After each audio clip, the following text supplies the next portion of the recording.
You're listening to an archived Cabral Concept podcast. After listening to this show, check out the most up-to-date podcasts available at stephencabral.com/podcasts or search directly on iTunes. And now, welcome to the Cabral Concept, where board-certified naturopath and integrative health practitioner Dr. Stephen Cabral shares how he was diagnosed at the age of 17 with a life-altering illness and given no hope for recovery. It was only after studying and traveling all over the world did he discover how to combine ancient Ayurvedic healing practices with state-of-the-art naturopathic and functional medicine to fully rebalance the body and re-energize it with life. It's time to discover how to get well, lose weight, and finally feel alive again. And now, here's your host, Dr. Stephen Cabral. Hi, everyone, and welcome back to the Cabral Concept. Excited to have you with me here today for part 2 of our Cabral House Calls. We're going to be digging into our community's questions like we always do every Saturday and Sunday. We're picking up right now with questions from the end of September of this year. So excited to be able to get into those. We're, again, about 11, 12 weeks behind in the queue of questions that have come in. Really updated the Ask Cabral page. So if you go to stephencabral.com/Ask Cabral, of course, you can submit your question there. But what we did was we really laid out, and I do hope that people read that page because I know everyone doesn't. And the problem is they don't know that their question is not going to be answered for 10 to 12 weeks, closer to 11 to 12. And so we get a lot of people emailing us, and we want you to know that if your question has to be answered within 24 to 48 hours, we're happy to provide that service. We answer all these health coaching questions for free of charge at cabralsupportgroup.com. So head on over there, join the community, support your fellow health online community people that are submitting their struggles or their success stories or anything in between. Be a part of the community, join, celebrate the health that we're all trying to achieve. And again, anyone that gets their question answered, someone asked, do you have to leave a review in order to get your question answered on the weekend house calls? Of course not. There's never a charge. There's never any bartering. There's never anything. If you're able to leave a review, even if you don't ask a question at iTunes, that would mean a lot to me. You can just literally go to iTunes or whatever you'd like to listen to the podcast on. Just type in Cabral Concepts. And you can just click on write a review or leave a review, and hopefully it's 5-star, but if it's not, that's okay too. And you can simply just leave a couple words. Honestly, you can just leave whatever you want, whatever works for you. I truly appreciate it. I want everyone to know that as of this recording, there's about 730 or so reviews, and I've read every single one. I read every review that comes in because my goal is to help in any way that I can, and I deeply appreciate the positive feedback. And it is fuel for the fire. It really is. It's exciting to be able to answer these questions. And, sometimes, though, I'm answering them at the end of the day. And I'm like, you know what? This work means a lot to me. I want to make sure that I answer these questions. And no matter what, the show always goes on. So thank you, though, for leaving those reviews. I just want you to know that. And one day we'll surpass that 1,000 review mark, and that will be a fun day. We'll do a huge celebration giveaway for that as well. I know we talked about it on the 1,000th show. That did not come to fruition, but that's okay. We just keep on moving forward. So again, much appreciate you, and I appreciate all of your recommendations and passing along of the podcast. So let's get started. We're starting with Sandra. Sandra is asking, hello, love your podcast. My supply is drying up. Please help. I've listened to your podcast about goat milk formula, and I'm forced to choose between two. And she gives the two companies, the Holle Organic and the non-GMO Kabrita.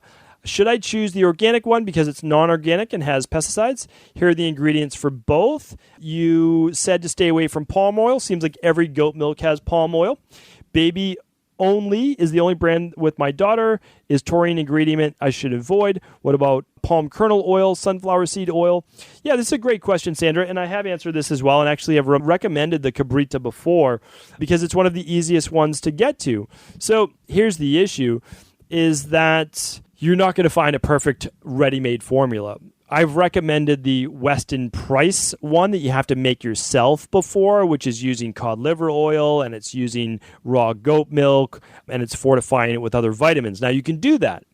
But if you're looking for an easier one, then you honestly, in my opinion, it's a pick'em between the Holle, we'll call it Holle Organic goat milk, and the Kabrita goat milk. Now, there are takeaways from each one that I would love not to see. Okay, so what I would love not to see in the Holle is the vegetable oils, such as the palm oil, the rapeseed oil, which is canola, and the sunflower. I believe rapeseed is canola, and I think it's another name for that. But everything else looks good. It looks pretty good. Now, when we get to the Kabrita, we're looking at the first ingredient being lactose rather than the third ingredient for the Holle being lactose. But then we're looking at goat whey protein concentrate, which is a cleaner than the milk powder, which is in the Holle. So again, there's no great one, and the Kabrita also has soybean oil, which I don't love, but it is non-GMO. So both products are a good choice. They're a good choice. Goat's milk, typically, keep in mind, you are not getting the same hormones that you're getting in cow's based milk. So hard for me to give you one choice over the other, except that I think you're going to be better off in terms of digestion by going with the Holle, the HOLLE brand. But again, you might have to experiment between the two and see how it does for your baby. Now, you wrote that your supply was drying up. I'm sorry, we just got to this question because, again, they all come in the order that they've been received. So if you need kind of answers within the next 24 to 48 hours, we have so many moms, and we have lactation consultants. We have so many people in CabralSupportGroup.com. I mean, almost 4,000 members. And they're just the community. That's it. Just literally people that want to help and want to ask questions. So always feel free. Everyone feel free to join there. Not only that, people might even think of another recommendation, and that's the great thing, is that we all get to share. So hopefully that helps as well. Okay. Judy's up next. Greetings. Can you do a podcast on slow oxidizers? My husband and I recently have gone through a 1-hour coaching session with one of your fabulous health coaches, and she mentioned that we were both slow oxidizers. She mentioned our question. She answered our questions and gave us some recommendations, but I'd love to learn more. Are there specific foods that work best for me? How should my habits differ from a fast oxidizer? Is it a good thing or bad thing to be a slow oxidizer? Anything I should know about being a slow oxidizer? Okay, great questions. So Judy, here's why. We don't make a huge deal out of slow and fast oxidizers. And the reason is our goal over 12 to 16 weeks is to push you more towards being a mixed oxidizer, right? So a slow oxidizer is going to break down the food a little bit more slowly. It's because they're typically in more of what's called the sympathetic nervous system, or they're more fight or flight dominant.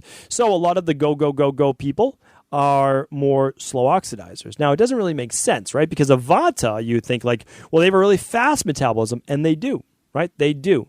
If you're looking at one part of the metabolism being their body, right? And lipolysis, breaking down body fat and using glucose. It's true, right? It's true. But it comes at the expense of oftentimes weaker or slower digestion. Why would that be? Well, there's less blood flow to the stomach. They're in more of the sympathetic and parasympathetic nervous system activity needs to be upregulated in order for proper digestion to take place. If it's not, well, then the food moves slower through there. Okay, so that's it. Fast oxidizer, well, what does it mean? Well, typically not as much of the go, or quite balanced, usually more of the kapha-based body type. They can move through the food faster, which is why they get more of a spike in glycemic or blood sugar. I wish that other forms of medicine knew this, because then they would understand why carbs are okay for some people, right? Now, more of the high glycemic ones for Vata body type or ectomorph, and not for other body types, right? Because how quickly you metabolize it. And that's just, it's so overlooked, but that's not taught in school. Show me a school that's teaching that. No, that's much more advanced work that you learn with additional study outside of school by reading textbooks that are decades old and learning about these things. But anyway, that hopefully will answer your question.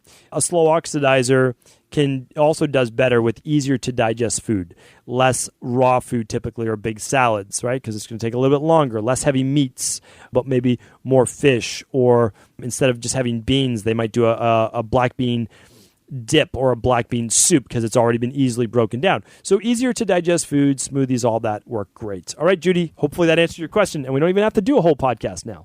So Jordan is up next. I'm interested in working with Dr. Cabral on wellness issues that include general fatigue and immune issues. Is he able to do consultations remotely? I live in Washington.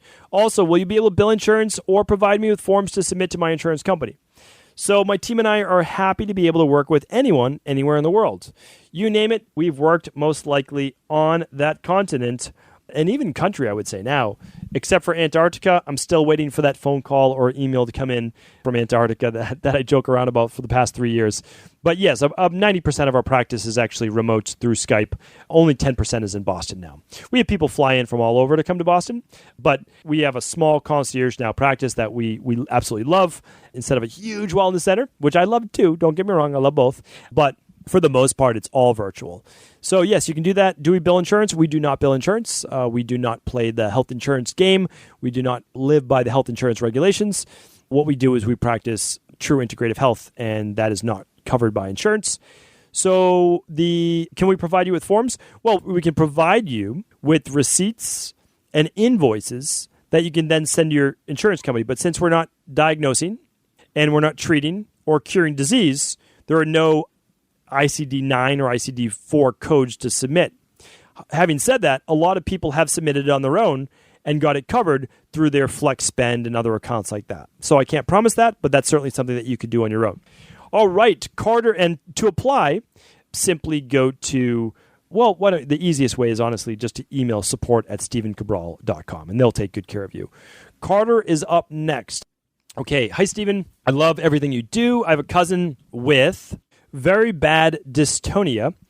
Have you ever heard of this? It is genetic in our family, and mother does carry a gene for it. She's been struggling very bad and has found very little relief with brain surgeries, wires, batteries put in the chest, brain, etc.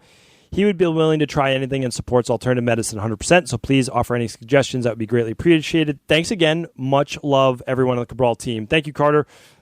And I do want to give the Cabral team a lot of credit, and they are literally the point of contact for thousands of people every day, whether it be social media or CabralSupportGroup.com or Ask Cabral or anything. I write all of the content for my Instagram posts. I do all of the podcasts, all of that content, but really I'm not able to answer all of the questions. There are, how many? 500 a day? Literally 500 a day through direct messages on Facebook and Instagram, and that's why we're not able to get to those. But then we have our email support, we have Cabral Support Group, we have the Ask Cabral. So really, if you do have questions, our whole team, I think that we have a phenomenal team. Email any customer service questions with products or lab questions just to support@equilibriumnutrition.com. And then any health practice questions, if you'd like to join the practice or you have anything about the practice, ask that at support@stephencabral.com. And then for everything else, I would ask that at CabralSupportGroup.com, and we really are happy to help. We have a team of, I think, close to a half dozen people just answering the emails and questions, and they're really great, great people. So shout out to them. In terms of very bad dystonia, and I don't know that I'm pronouncing that correctly, but I can tell you what it is, and that is essentially it's a neurological dysfunction where there's a breakdown between what the brain is signaling the nerves to inhibit or to stimulate in the body. So it can have to do with swallowing, it can have to do with speech, it can have to do with eyelid spasming. And yeah, so of course this is something that is tragic. It's not a very good thing that we like to see. Here's what we know, though. When we look at genes and whether someone has it or not, we know that the gene has to be turned on. So what we're looking to do in this case is, why was the gene turned on? Because for the most part, this happens a little later in life. What I would do is work with a functional medicine practitioner in your local area. We'd be, of course, happy to help. I'm not saying that we're not. But if you can work with someone that can run the big 5 that I recommend, plus a stool test, and look for what is going on. Like, what's causing this inflammation? Or what's causing this environment within the body to be dysfunctional? Let's look at everything. Again, I don't know what to tell you right now to look for, but what I can tell you is if you look, you will absolutely find imbalances. I would check the omega-6 to the omega-3 levels right away. Like, right away I would check for that. I would also check for if you don't do thyroid adrenal hormone, for sure, I would look at the adrenals. I would look at cortisol levels, right, for stress and how that affects the nervous system. I would look at a hair tissue mineral analysis, without a doubt, to look for heavy metals. And I would also look at calcium magnesium levels. For sure, I would look at that, because this might be greatly alleviated with some adrenal soothe and some full spectrum magnesium and some omega-3 and some vitamin D. But I don't know until we start lab testing. And so that's why I hate to guess in any situations that are this serious. And that's why I am such an advocate and will be for the rest of my life for functional medicine lab testing. It got me well.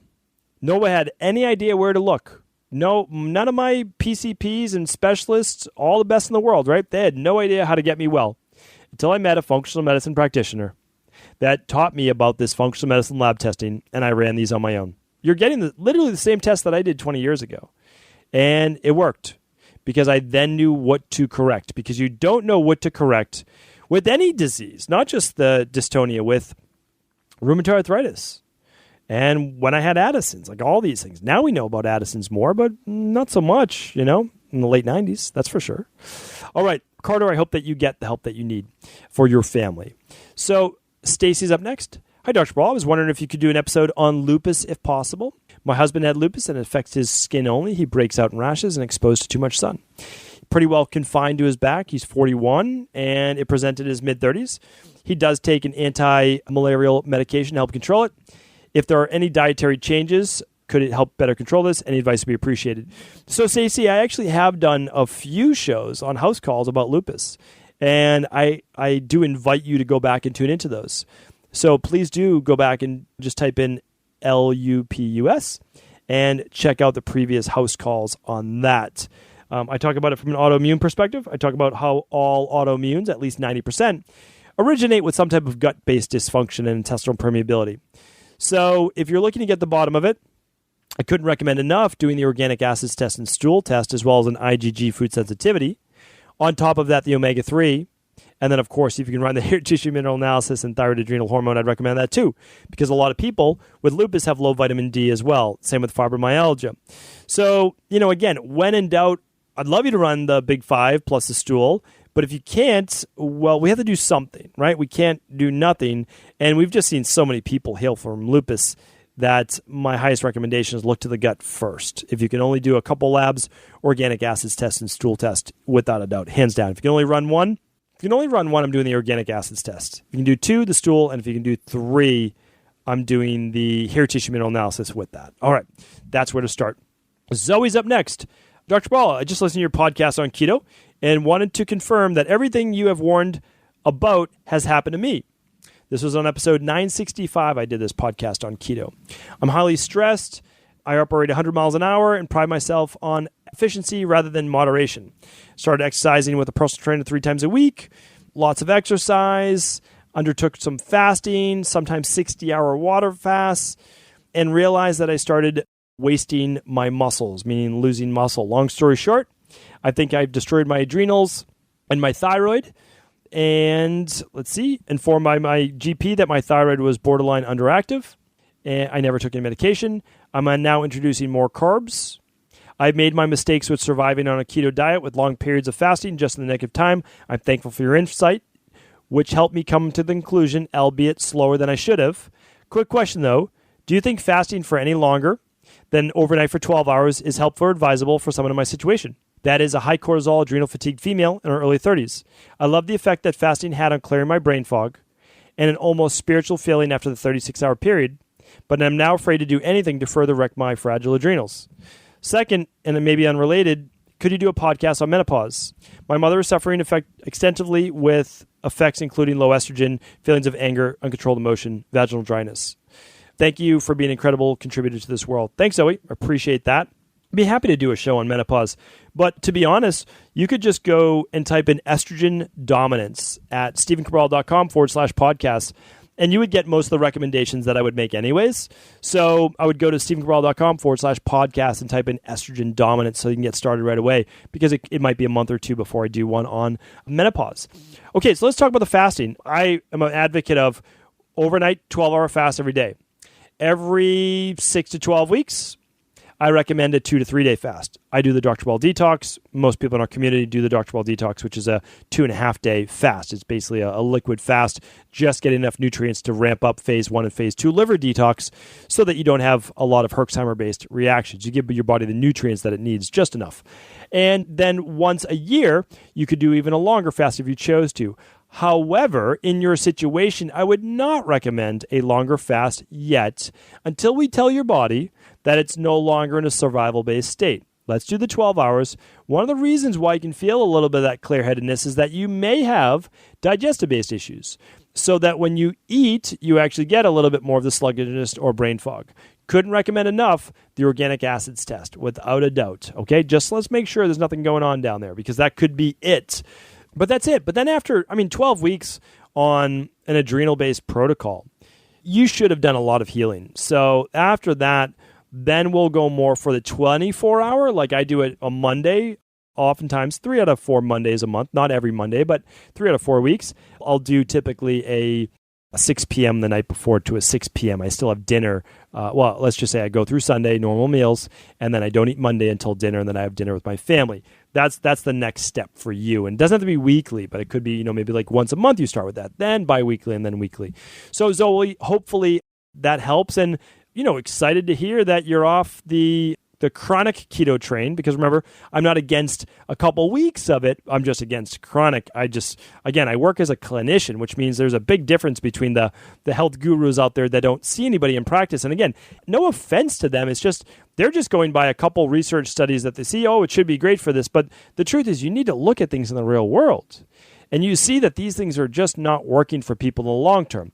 Couple weeks, sure. Needed?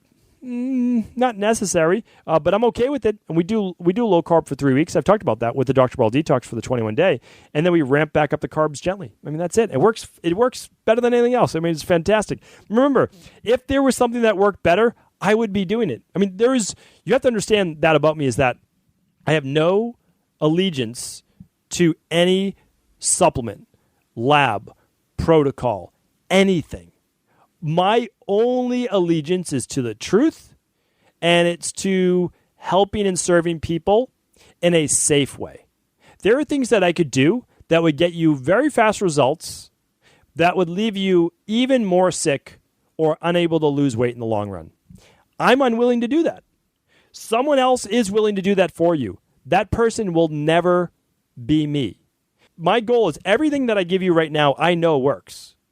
But I know in the future, I'm going to make adjustments. And that's because some other delivery system, like our advanced collagen support, may work even better.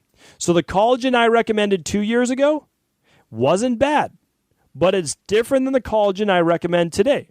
The advanced collagen support that I formulate for Equilibrium Nutrition has 3 patented delivery systems and uses 2/3 less animal protein.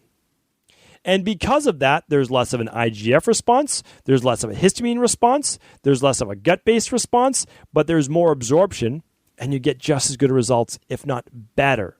So that's what I look to do. So always remember, I'm never going to stop learning. I'm never going to stop seeing what's the most cutting edge, and I'm always going to use the safest and healthiest products for you and everyone in my practice. So hopefully that was helpful. We're going to keep it there for today and this weekend. I hope that these questions over yesterday and today were helpful, the answers that I completed on them. And of course, every day, head on over to CabralSupportGroup.com, join the group, join the community, ask questions, but also provide your support for others. Just share them on. We all need that, right? We all need that at some point in our life. I thank you so much for being a part of this community, and I will be back tomorrow with another Mindset and Motivation Monday to get you ready to have your best year yet. Are you ready to heal yourself and then go on to heal others? If so, the Integrative Health Practitioner Institute can help you discover proven functional medicine protocols that blend the best of 7 different healing disciplines from around the world. I personally share with you the exact handouts and protocols I use in my private practice that enable people to get well, lose the weight, and live longer, stronger. I want to pass this information on to the next generation of health coaches, and that is exactly why I created IHP. We are the future of the health coaching industry, and the skills and knowledge you will learn will make you an in-demand certified health coach anywhere in the world. Although we have many medical professionals taking the IHP certifications, no experience is necessary, and half our members have no previous health certifications. At the Integrative Health Practitioner Institute, our motto is a health coach in every home. Our goal is that you take this knowledge and then share it with family, friends, loved ones, your community, or in a practice where you create a career you love and can be proud of. The global IHP community is filled with some of the most kind and caring people in the world, and we can't wait to welcome you into our world soon. For more information or to set up a discovery call with one of our IHP Health Coach graduates, simply head over to integrativehealthpractitioner.org.